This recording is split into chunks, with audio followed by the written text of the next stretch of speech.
আসসালামু আলাইকুম, সবাই কেমন আছেন? আশা করি ভালো আছেন। তো ফাইন্যান্স রাবি চ্যানেলের পক্ষ থেকে সবাইকে স্বাগতম। আপনাদের সামনে আজকে গুরুত্বপূর্ণ কিছু কথা বলার জন্য আসছি।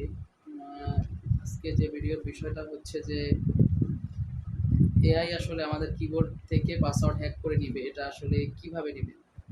কিবোর্ডের মাধ্যমে এআই আমাদের পাসওয়ার্ড যেকোনো পাসওয়ার্ড হ্যাক করে নিতে পারবে। এটা আসলে কি দুঃসংবাদ। আসলে এআই আসলে আমাদের যতটা উপকার করতেছে এবং এআই থেকে আসলে আমাদের অনেক ক্ষতিও হবে।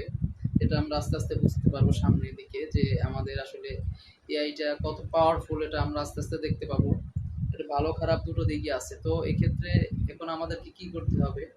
এআই আসলে কিবোর্ড থেকে কিবোর্ডের সাউন্ড সিস্টেম, যে কিবোর্ডের কোন কিবোর্ডে কি সাউন্ড হয় প্রেস করলে, এরকম একটা রিসার্চ করে অনেক গবেষণা করে এরা সিস্টেম বের করা হয়েছে যে কিভাবে এটা করা যায়। এটা অনেক আগ থেকে আসছে, কিন্তু এটা আগে অনেক আগে ছিল যে কিভাবে কিবোর্ড থেকে কিবোর্ডের সাউন্ড ট্র্যাক করে এটা বিভিন্ন পাসওয়ার্ড হ্যাক করা যায়। এটা আগে থেকেই ছিল চালু, অনেকে করতে পারে এটা, মানে গবেষকরা এটা গবেষণা করে এটা আবিষ্কার করছে। কিন্তু এআই এখন যেটা করতেছে, এআই জিনিসটা খুবই মারাত্মক।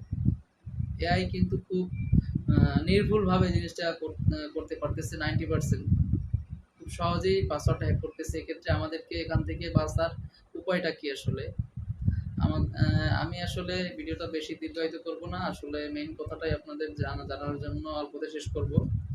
তো ভিডিওটা না টেনে অবশ্যই শেষ পর্যন্ত আপনারা দেখবেন। অল্পতে ভিডিও শেষ করে বেশি করুন। আর যারা চ্যানেলে নতুন আছেন তারা অবশ্যই সাবস্ক্রাইব করে দেবেন এবং কমেন্ট করে ভিডিও সম্পর্কে জানাবেন। আর আপনাদের যদি কোনো কিছু জানার থাকে তাহলে এটা কমেন্ট করে বলবেন।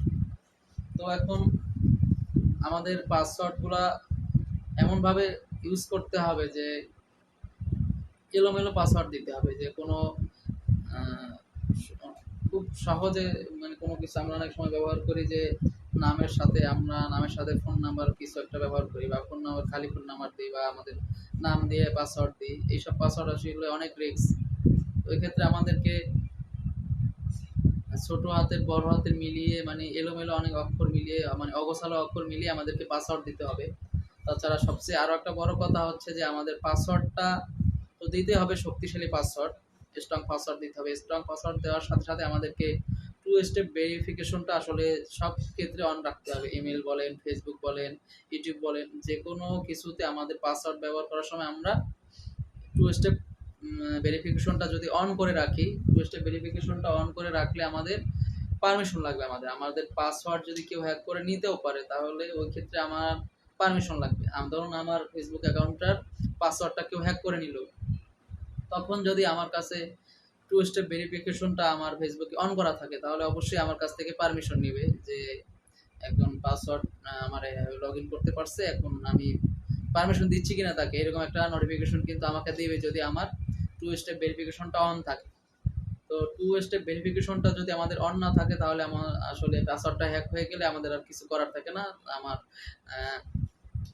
সে আমার অ্যাক্সেসটা সে নিয়ে নেবে, যে আমার পাসওয়ার্ডটা হ্যাক করবে, যে কোনো যেটাই বলেন, ফেসবুক বলেন, ইউটিউব বলেন, ইমেল বলেন, যাই বলেন, হ্যাক করা হয়ে গেলে তখন আর আমাদের কিছু করার থাকবে না। তখন আমাদেরকে বিভিন্নভাবে ব্ল্যাকমেল করতে পারবে, আমাদের মূল্যবান তথ্য নিয়ে নিতে পারবে।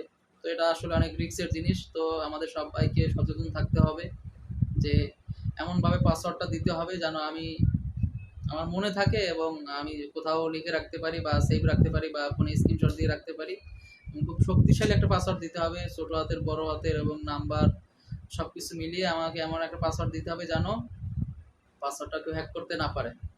পাসওয়ার্ড যদি হ্যাক কোনোভাবে হয়েও যায়, তাহলে টু স্টেপ ভেরিফিকেশনের জন্য আমাকে বাঁচায়, এরকম একটা করতে হবে আমাদেরকে। তো ধন্যবাদ, সবাই ভালো থাকবেন। ভিডিও বেশি বাড়ালাম না। আর আমার চ্যানেলে সবসময় মেইন ভিডিও যেটা, এটা সহজে আমি বলে দিই, মেইন সাবজেক্ট যেটা সহজে এটা বলে দিই। মানে ভিডিও অত পেঁচিয়ে আমার টাইম বাড়ানোর দরকার নাই।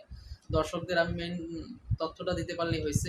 এতে আমার ভিডিওটা যত হয়, যতটুকু লম্বা হয় এটাই। কিন্তু আপনারা ধৈর্য ধরে ভিডিও অবশ্যই দেখবেন, এবং আপনাদের যদি কিছু জানার থাকে অবশ্যই ওই বিষয়ে বলবেন, আমি কমেন্ট করে বলবেন, আমি ওই অনুযায়ী ভিডিও তৈরি করার চেষ্টা করবো। তো ধন্যবাদ, সবাই ভালো থাকবেন। আসসালামু আলাইকুম। আবারও বলছি, চ্যানেলটিতে অবশ্যই যদি ভিডিও ভালো লাগে তাহলে সাবস্ক্রাইব করে দেবেন। আসসালামু আলাইকুম।